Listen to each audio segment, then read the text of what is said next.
On est de retour pour un nouveau direct. Bonjour vous tous. C'est le premier podcast live conversationnel. Alors ça s'installe, ça se déclenche. On est reparti, ça fonctionne. Bonjour vous. On est mercredi 21 juillet 2021. Et je relance un direct sur un sujet... c'est un sujet crypto en quelque sorte, hein. Le lancement du projet d'euro numérique, c'est pour dans 2 ans. Et finalement, on en parle déjà maintenant. Et c'est pas plus mal. Et il est 13h30. Voilà. C'est pour dans 2 ans. Et 13h30, 14h du lundi au vendredi pour un nouveau sujet, souvent tech, technologique, numérique, et puis aussi réseaux sociaux. Bonjour vous tous, bonjour les rooms, bonjour Mike, bonjour des lives et bonjour à celles et ceux qui s'installent également sur Facebook. Parce que finalement ça fonctionne et c'est pas plus mal. Bonjour, alors Kit, Katia, on est parti. Ensuite, j'ai ça sous les yeux, je le reprends. On est parti avec la BCE, la Banque Centrale Européenne, qui a annoncé la semaine dernière, le 14 juillet, le lancement de la phase d'étude d'un projet d'euro numérique. Une phase qui devrait durer 24 mois, donc d'ici 2 ans. Nous avons décidé de lancer le projet d'euro numérique, déclare Christine Lagarde, qui est donc toujours présidente de la Banque Centrale Européenne, la BCE. La monnaie numérique doit être sans risque, accessible et efficace. Elle doit assurer le respect de la vie privée et éviter les risques pour les habitants de la zone euro, les intermédiaires et l'économie dans son ensemble. La phase d'étude va traiter les questions de conception et de distribution de cette monnaie. La BCE veut se prémunir contre les activités illégales et empêcher les effets indésirables sur la stabilité financière et la politique monétaire de l'Europe. L'ouverture de cette phase de 24 mois ne préjuge d'aucune décision future concernant l'éventuelle émission d'un euro numérique. Aucun obstacle technique n'a été relevé au cours de la phase de test préliminaire menée depuis 9 mois. Christine Lagarde précise « Nous avons réalisé plusieurs tests, dont les résultats ont été encourageants. Nous échangerons avec le Parlement européen et d'autres instances européennes et nous leur communiquerons régulièrement nos conclusions », annonce Fabio Panetta, membre du directoire de la BCE et président du groupe de travail sur un euro numérique. Les particuliers, les commerçants et le secteur des paiements seront également consultés. Le projet va faire appel à des groupes de discussion et conduira des travaux conceptuels et de prototypage. Au cours de la phase d'étude du projet, l'Eurosystème concentrera ses travaux sur une possible conception fonctionnelle fondée sur les besoins des utilisateurs. Le projet précisera également les modifications du cadre législatif européen qui pourraient être nécessaires. Les travaux techniques sur l'euro numérique menés avec la Commission européenne seront intensifiés. Un groupe consultatif du marché tiendra compte des avis des futurs utilisateurs et distributeurs d'un euro numérique. Ces points de vue seront également examinés par le Conseil des paiements de détail en euros. La phase d'étude utilisera le travail d'expérimentation effectué par la BCE et les banques centrales nationales des pays de la zone euro au cours des 9 derniers mois, auxquels ont participé des représentants des milieux universitaires et du secteur privé. Aucun obstacle technique majeur n'a été décelé pour l'une ou l'autre des options conceptuelles évaluées. Les travaux expérimentaux ont déjà permis d'identifier des voies possibles pour protéger la vie privée. Des tests ont été réalisés dans 4 domaines. Il s'agit du registre propre à l'euro numérique, de la confidentialité et de la lutte contre le blanchiment des capitaux, les limites à la circulation d'un euro numérique, l'accès pour les utilisateurs finaux non connectés à Internet et le soutien à l'inclusion avec des appareils appropriés. Le règlement des paiements instantanés de l'Eurosystème avec le système Target, TIPS ou Instant Payment Settlement et d'autres solutions telles que la blockchain se sont avérées capables de traiter plus de 40 000 transactions par seconde. Pour rappel, TIPS a été lancé par l'Eurosystème en novembre 2018. Ce système permet le paiement en temps réel. Les tests ont donné à penser que des architectures combinant des éléments centralisés et décentralisés sont possibles. Par ailleurs, selon ces expériences, une infrastructure de base pour l'euro numérique serait respectueuse de l'environnement. Dans les architectures informatiques testées, la quantité d'électricité utilisée pour effectuer des dizaines de milliers de transactions par seconde est négligeable par rapport à la consommation d'énergie de cryptoactifs tels que le Bitcoin. Merci d'être présent sur ce direct. J'envisage justement de venir vous retrouver déjà sur YouTube. Merci de votre présence. On est parti sur la construction d'un euro numérique avec la proposition de Christine Lagarde, présidente de la BCE. Christine Lagarde qui n'est pas forcément très, très à l'aise, très d'accord avec les cryptoactifs comme le Bitcoin ou d'autres crypto-monnaies. Mais depuis donc 9 mois, à la BCE, ils sont en train de déjà tester un petit peu leur futur euro numérique. Bonjour vous tous, n'hésitez pas à vous retrouver quand vous le souhaitez sur Telegram, Réservoir Live. Il est important de comprendre que pour ce qui concerne le domaine des crypto-monnaies, tout va se jouer dans les 2 ans à venir. Donc s'installent différentes cryptos privées et puis après des crypto-monnaies étatiques. Et ça va se jouer dans les 24 mois prochains. Donc on est toujours au début de tout ça. On peut toujours se poser des bonnes questions ou pas du tout. On peut envisager les crypto-monnaies comme quelque chose d'important pour le futur. Bonjour Daniel, Sandrine, Fabienne, Cathy, Red et tous ceux qui se retrouvent sur Facebook. Pour vous qui êtes également sur des lives, on est sur le premier podcast live conversationnel, jour après jour, du lundi au vendredi, de 13h30 à 14h. Et là, ça concerne quelque chose qui va impacter vos vies durablement. Après, ça ne va pas forcément plaire à tout le monde. On n'est pas simplement qu'avec les bitcoins, avec un sujet que je peux proposer à 18h. Là, c'est de la tech, c'est surtout de la politique de la BCE.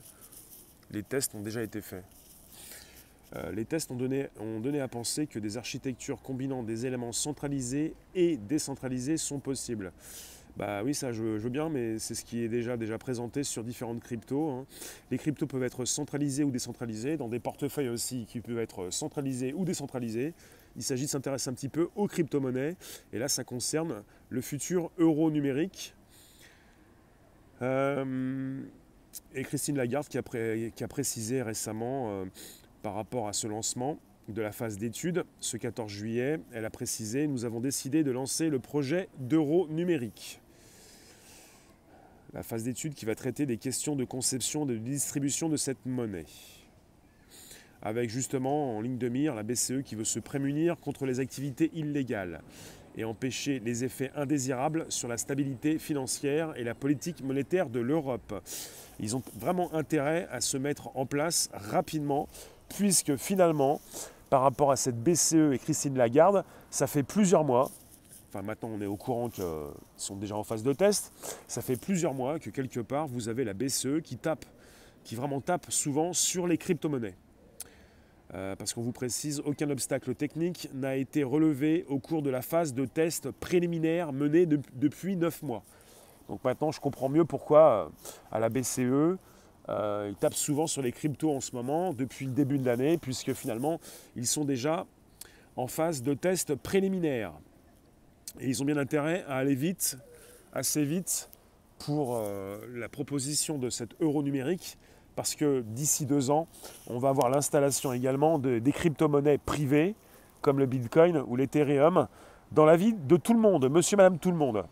Il s'agirait pour différents États du monde de beaucoup mieux installer leur monnaie numérique, puisqu'on a déjà des exemples. Hein. Ils sont prêts? Je ne pense pas, ils font des tests. Sont-ils prêts pour d'ici 24 mois, dans 2 ans? Ils sont déjà prêts au Salvador, puisqu'ils ont installé le Bitcoin comme monnaie nationale. Pour ce qui concerne la France, l'Europe, on n'y est pas encore. Et il faut le savoir, il n'y a pas que des monnaies comme le Bitcoin ou d'autres monnaies qui font peur aux États. Il y a surtout également ce qui concerne des monnaies comme des stablecoins, des jetons stables. Ça concerne ce que veut créer aussi le Salvador prochainement, d'avoir une crypto-monnaie adossée à une monnaie nationale ou pas. On parle d'une monnaie fiat. Ça concerne justement une crypto-monnaie beaucoup moins volatile. Et ça rentre en concurrence directe avec ce que veut créer la BCE. Ce qui fait que la BCE vraiment se dépêche, puisque finalement il faut installer quelque chose de durable. Tout le monde s'y met. Les cryptos, tout le monde y va. Que ce soit pour des cryptos privés, puisqu'on les appelle comme ça. Le Bitcoin ou l'Ethereum, la seconde des cryptos, ce sont des crypto-monnaies privées. parce qu'on les différencie des crypto-monnaies publiques, comme prochainement l'euro numérique, qui sera certainement justement présent dans la vie de beaucoup de personnes, puisqu'on parle maintenant de plus en plus de revenu universel. Et le revenu universel, il sera certainement versé en euros numériques quand l'euro numérique sera présent, et quand le revenu universel également. Tu nous dis, Luc, si l'on mise sur la réactivité et la diligence de la BCE sous tutelle de l'UE, d'accord. Petite Margot pose ta question stupide. Il n'y a pas de question stupide. Ce n'est pas une vraie crypto, c'est la disparition du cash. Si, il y a différentes cryptos. L'euro numérique sera une crypto-monnaie. Il y a différents types de cryptos, centralisés ou non centralisés. Il y a différents types de crypto-monnaies. Et en ce moment, depuis quelques temps, on parle beaucoup du Bitcoin. Cet euro numérique n'est pas sur blockchain. Logiquement, oui. L'euro numérique sera certainement sécurisé avec une blockchain. Je n'ai pas plus de détails. Après, dans les crypto-monnaies, vous en avez des centralisés et surtout des non centralisés, avec ce qui concerne des portefeuilles qui peuvent être aussi parfois, suivant certaines applications, certains logiciels centralisés ou non. Et après, ce qui vous pose problème, c'est que vous pensez que de plus en plus, on va se retrouver dans une société sans cash, sans liquide. Il faut bien voir que de plus en plus en France, vous avez la disparition de pas mal de distributeurs automatiques. Ce qui fait que... Et pourquoi? Juste le titre, de plus en plus vous payez avec votre CV et souvent sans contact. Bonjour Cédric, bonjour Georges. Et après le salaire unique. Je pense que le revenu universel, il revient dans pas mal de têtes, avec peut-être des propositions qui seront faites par certains candidats pour les prochaines élections présidentielles. Mais bon, en tant que revenu universel, sera-t-il déjà disponible avant l'euro numérique ou en même temps d'ici 2 ans? Là, pour ce qui concerne les cryptos, on est parti sur une installation. Tous les spécialistes s'accordent à dire que pour ce qui concerne les crypto-monnaies, déjà Bitcoin ou les autres, elles vont beaucoup plus s'installer dans la vie de tout le monde, monsieur, madame, tout le monde. On part sur une démocratisation d'ici 2 ans. Et puis c'est le même délai que se donne la BCE pour installer son euro numérique. Et au final, c'est quoi l'intérêt vu qu'on paye déjà quasi tous par carte? Toi, tu nous dis le Bitcoin est l'avenir alternatif ainsi que l'Ethereum et vive la blockchain. Il n'y a pas que 2 monnaies, hein, il y en a des milliers. C'est une bonne question. Hein. La question, hormis virer, non, c'est ça. Au final, c'est quoi l'intérêt vu qu'on paye déjà quasi tous par carte? On est parti sur des... C'est une bonne question. Ouais. C'est une bonne question. L'intérêt, c'est certainement, en quelque part, de vous faire comprendre, ou de comprendre, justement, que pour ce qui concerne l'euro, qui a perdu 20% jusqu'à 30% de sa valeur depuis 20 ans, et pour ce qui concerne aussi le dollar, on est sur des monnaies qui vont disparaître tôt ou tard, peut-être. En tout cas, je le pense, parce que finalement, on a vraiment dévalorisé ces monnaies, qu'on est parti sur, entre guillemets, l'impression de billets, quoi. C'est la planche à billets, quoi. Mais en fait, on est sur une dévalorisation sans commune mesure. Et je pense que, comme ce qui concerne le Bitcoin, avec 21 millions d'unités, on est parti avec un euro numérique qui serait un petit peu semblable, peut-être. Je n'ai pas tous les détails, je n'ai pas le livre blanc, le white paper, puisque ce projet est toujours à l'état de projet, voilà, et que finalement, on va attendre d'ici 2 ans pour voir combien de jetons vont être émis, et qu'il s'agit justement d'arrêter de dévaloriser telle ou telle monnaie. Voilà ce qui se passe pour des crypto-monnaies qui vous intéressent, adossées à des projets. Le Bitcoin, 21 millions d'unités, pas plus. On ne pourra pas le dévaloriser comme ça. On ne pourra pas le... Enfin, il est très volatile aussi. Ce qui dérange en ce moment les États, ce n'est pas simplement le Bitcoin ou différentes monnaies dans les altcoins, ce sont les stablecoins. Vous avez des crypto-monnaies stables. Dans l'écosystème des crypto-monnaies, vous avez des monnaies stables. Et ça fait beaucoup d'ombre en ce moment à l'euro, avec une possibilité beaucoup plus que sur un livret A par an de pouvoir avoir non pas même pas un 1%, mais un 4%, même jusqu'à un 8%. Et quelque part, on n'est pas avec une monnaie volatile, on est avec des monnaies stables qui finalement peuvent servir déjà pour gagner de l'argent, pour le mettre positionné sur un portefeuille. Tu as déjà parlé quelques villes ont déjà leur propre monnaie numérique. Je pense peut-être, dites-moi plus, je vous lis. Toi, tu penses, toi, Léon, que l'euro sera un token quantité illimitée? Si c'est une quantité illimitée, il va falloir m'expliquer. On est parti sur quelque chose qui vous intéresse ou pas. Là, ça concerne l'euro numérique. On n'est pas avec un bitcoin. Et avec, pour beaucoup et pour le grand public, un bitcoin qui est une monnaie spéculative. Et vous en avez beaucoup qui disent t'en achètes, j'en revends. Je pense pas à ces sujets comme ça. Je pense beaucoup plus au blockchain. Je pense beaucoup plus à récupérer de l'argent, gagner en échanger, payer quelque chose. Le côté spéculatif, j'en parle beaucoup moins.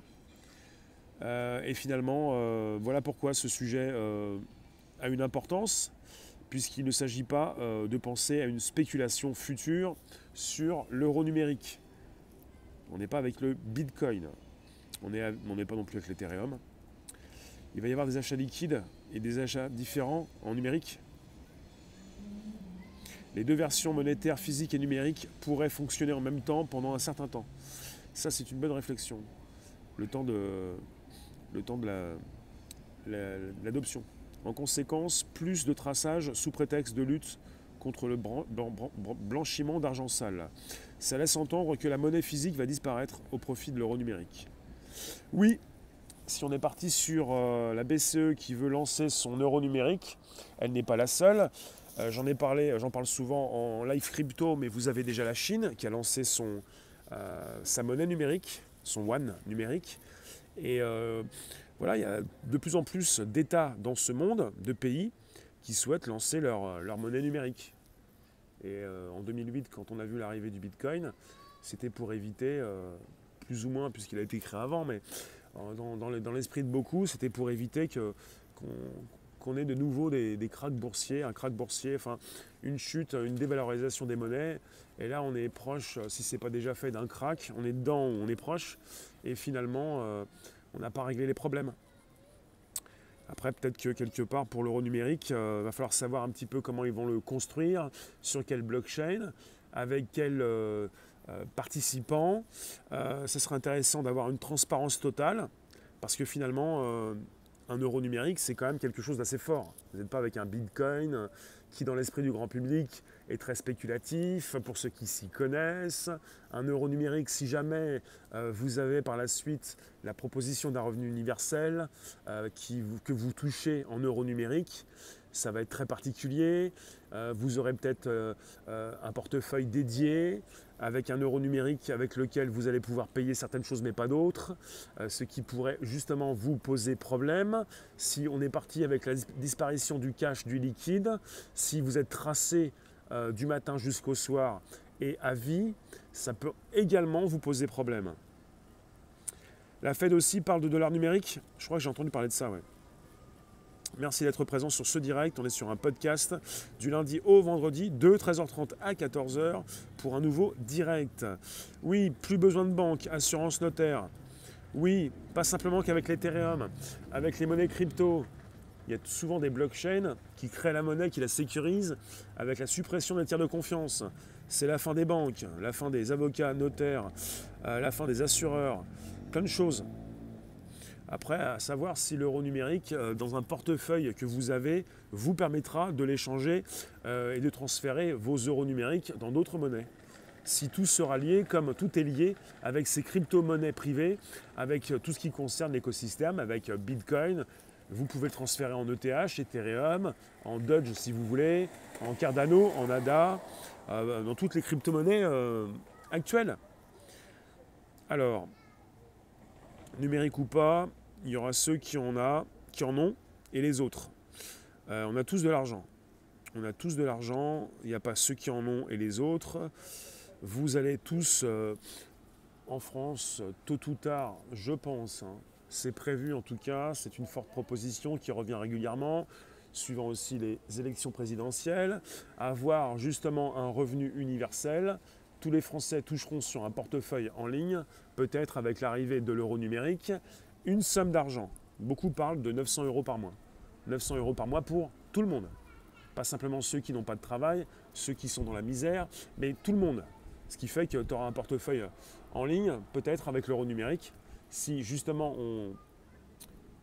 on met les deux particularités, les deux propositions ensemble. Alors, vous me dites, ensuite, bonjour Jacqueline, pour toutes ces personnes qui me proposent une réflexion dans le sujet de l'euro numérique, je vous lis.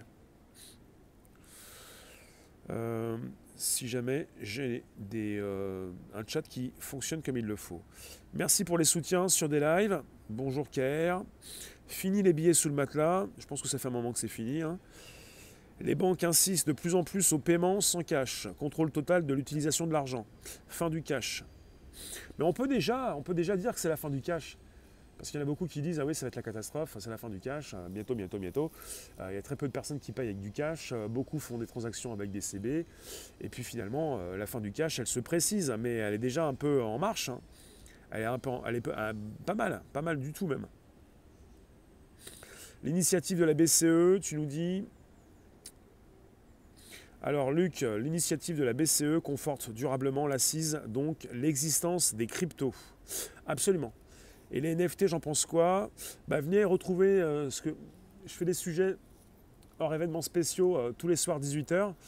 Il y aura le prochain live crypto vendredi. Et les NFT, ce sont des jetons non fongibles. Ça impose la rareté numérique. On n'est pas sur une bulle, on est sur une révolution. Ça concerne les cryptos. Et dans les cryptos, vous avez différents types de cryptos. Vous avez le Bitcoin, les altcoins, vous avez d'autres cryptos, les stables. Et maintenant, les monnaies étatiques. Plutôt l'euro numérique, parce qu'on est en euro, zone euro, l'euro numérique. Et pour les NFT, ce sont les jetons non fongibles. Ça impose la rareté numérique sur Internet. Avec Internet, on a eu la décentralisation. C'est le réseau des réseaux. Internet a été créé par la DARPA, la R&D de l'armée américaine. Ça a été créé par des militaires. Internet ne peut pas tomber. C'est décentralisé. Donc quelque part, récemment, on a eu avec l'arrivée du Bitcoin, une blockchain, des blockchains. Chaîne de blocs, base de registres publics ou privés, chaîne de blocs, donc base de données décentralisée, ça a été aussi une révolution. Révolution, donc blockchain. Et pour ce qui concerne les NFT, c'est aussi une révolution. On n'est pas sur des bulles qui vont casser, on n'est pas sur une mode, on est sur une révolution. Le NFT vaut rien. Ça dépend de ce que tu en fais. Voilà pourquoi, dans l'esprit du grand public, il y a une incompréhension avec tout ce que peuvent proposer des articles, avec des personnes qui ne comprennent pas ce qu'elles ont devant les yeux. NFT, révolution. On n'est pas dans de la mode, on n'est pas dans une bulle, on est sur quelque chose qui a été créé, qui ne peut plus être supprimé. Comme Internet, décentralisé, blockchain décentralisé, NFT, rareté numérique, révolution. Ensuite, je vous réponds.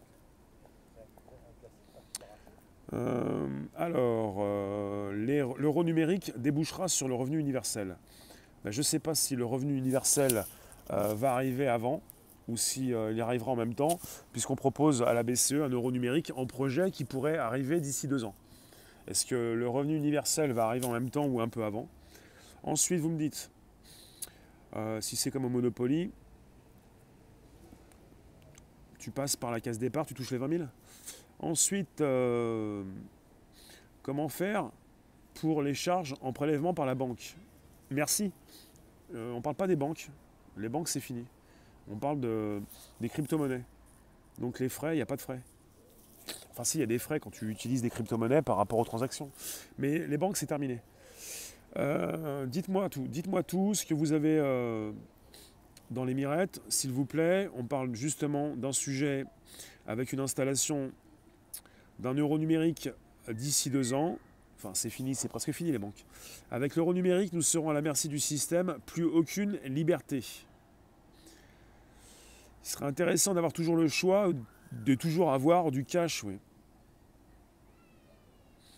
Ensuite, vous me dites, les deux en même temps, tu nous dis, oui, ça sera plus facile à mettre en œuvre.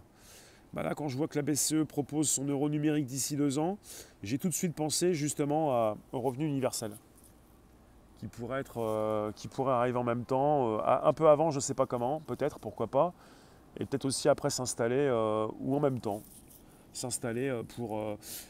je vois un outil de contrôle, quand je pense à l'euro numérique. Un outil de contrôle, et si c'est pour aussi proposer un revenu universel, c'est aussi un outil de contrôle, où tout est tracé, où on sait que vous avez touché telle somme, on sait ce que vous en faites, comment vous la dépensez, c'est la fin du cash, quoi. Donc j'ai pensé directement aussi au revenu universel. C'est un peu ça. La suite logique des choses, comme beaucoup qui l'ont déjà prédit depuis un certain temps. Ensuite, je ne sais pas si vous réalisez, mais que la BCE, depuis 9 mois, est en pré-test. Et maintenant, c'est encore le test, mais ça fait déjà 9 mois qu'ils ont commencé leurs études et leurs projets. C'est déjà une news très importante, puisqu'on est déjà dans un test depuis 9 mois, par rapport à l'installation durable d'un euro numérique d'ici 2 ans. Est-il possible que l'euro physique perde de sa valeur face à l'euro numérique ? En tout cas, l'euro perd déjà de sa valeur. Je ne pense pas que l'euro puisse perdre beaucoup plus par rapport à l'euro numérique. Et je ne sais pas comment ils vont faire la transition, mais c'est une possibilité justement de comprendre que l'euro, comme on le connaît, pourrait ne plus exister, quoi. Voilà. Il faut actuellement avoir un peu de tout pour basculer tranquillement vers ce monde. Oui, c'est ça. Ensuite, et toi tu nous dis, fini les voleurs des banques, bienvenue les voleurs numériques. C'est pas parce que tu quittes un monde que tu continues de te faire avoir. Tu peux quitter un monde pour justement mieux le comprendre si jamais tu ne le comprenais pas. D'accord, personne n'achètera ni ne vendra sans. Tu nous parles de la puce, toi. Ensuite, tu as pris en route, pas de souci. Je vous reprends un petit peu le sujet avant de vous quitter. On est parti sur un sujet impactant. Ça concerne, je vous le reprécise, l'Europe qui prend 2 ans supplémentaires pour préparer un euro numérique. La Banque Centrale Européenne a annoncé la semaine dernière, le 14 juillet, le lancement de la phase d'étude d'un projet d'euro numérique. Cette phase devrait durer 24 mois. Madame Christine Lagarde, présidente de la Banque Centrale Européenne, précise « Nous avons décidé de lancer le projet d'euro numérique. » Et on est sur un détail important. Aucun obstacle technique n'a été relevé au cours de la phase de test préliminaire menée depuis 9 mois. Madame Christine Lagarde précise de nouveau « Nous avons réalisé plusieurs tests dont les résultats ont été encourageants. » Et voilà pourquoi je vous précise que pour ce qui concerne la BCE n'a jamais été très encourageante envers les crypto-monnaies traditionnelles, privées, le Bitcoin, ou pour tout ce qui concerne l'évolution de ces crypto-monnaies. Et pour cause, la BCE, la Banque Centrale Européenne, veut proposer sa propre crypto-monnaie pour justement l'installer durablement d'ici 2 ans. Les projets sont là, et finalement, ça concerne aussi une date importante, la démocratisation complète des crypto-monnaies pour le grand public. On est sur une régulation en ce moment, vous avez pas mal de choses qui tombent, on est toujours aux avant-postes quand on parle de crypto-monnaies, parce que vous avez un grand public qui pense qu'il ne s'agit que de spéculation, que ces monnaies ne valent rien, rien n'est plus faux. On est parti sur l'installation durable, non seulement de crypto-monnaies privées, mais également de crypto-monnaies étatiques, comme déjà pour le Salvador et d'autres régions d'Amérique centrale et d'Amérique du Sud, d'autres pays. Et désormais, donc, même avec ce que fait la Chine, on est avec déjà une monnaie numérique en Chine, le yuan numérique, et bientôt l'euro numérique. Et je vais vous lire, il vous reste 2 minutes, et je vous retrouve à 16h tout à l'heure pour un événement spécial. Avec l'euro numérique, il y aura le revenu universel. Ça me semble logique. Fini les crédits, mais chantage à la mode chinoise, qui diminuera le revenu en fonction de l'obéissance du citoyen. Peu importe si avec l'euro numérique, il n'y a pas de crédit. De toute façon, des crédits, vous pouvez déjà en avoir en finance décentralisée. La chose intéressante, quand vous prenez un petit peu de temps pour comprendre les crypto-monnaies, c'est qu'on est parti sur l'installation, même maintenant avec le Bitcoin, mais surtout avec l'Ethereum et d'autres monnaies, sur une finance décentralisée. Et c'est pas fini les crédits, c'est fini les banquiers, les assureurs, les avocats, les tiers de confiance, les relais, les grossistes et tout ça. Vous êtes en ligne directe avec votre argent et vous en faites ce que vous voulez, plus ou moins. Ça dépend de quelle monnaie vous avez. Le revenu universel associé à l'euro numérique n'aura d'autre vocation que d'aliéner la grande masse au système monétaire européen, même s'il n'existe plus officiellement. Après, ça peut être compliqué. Ouais. Faites attention, si le revenu universel que vous allez toucher, vous le touchez en euro numérique, vous allez justement peut-être avoir des limitations, je ne sais pas. Alors, tu n'as jamais rien compris au crypto? C'est le but voulu parce qu'on n'a pas envie que tu comprennes. Tu vas acheter quoi avec un bitcoin avec 30 000 $? C'est comme acheter une baguette avec un lingot d'or. Non, mais c'est pas ça. Vous avez une valeur. Le bitcoin, il est à 30 000. Mais peu importe. La baguette, elle n'est pas à 30 000. Quand vous voulez acheter du bitcoin, vous pouvez acheter pour 30 $. Mais peu importe. Là, c'est une relation entre les monnaies. Vous avez un bitcoin qui est à 30 000. Mais vous n'allez pas acheter une baguette à 30 000. Et vous pouvez acheter dès maintenant, mais depuis plusieurs mois, votre baguette avec du bitcoin. C'est possible de le faire. Mais votre baguette ne va pas coûter 30 000. On en rediscute. Pour un sujet crypto, c'est 18 h. Vous nous retrouvez sur Telegram. Vous avez pas mal d'actu et surtout des sujets qui concernent aussi la monnaie, les cryptos. Et pour le prochain rendez-vous crypto, c'est 18 h vendredi. Parce que 16 h tout à l'heure et dans la journée événement spécial, demain également. Je vous remercie vous tous. Vous nous retrouvez donc sur Telegram de nuit comme de jour, Réservoir Live. Et pour ce qui concerne le podcast, c'est du lundi au vendredi de 13h30 à 14h. Merci vous tous. À très vite.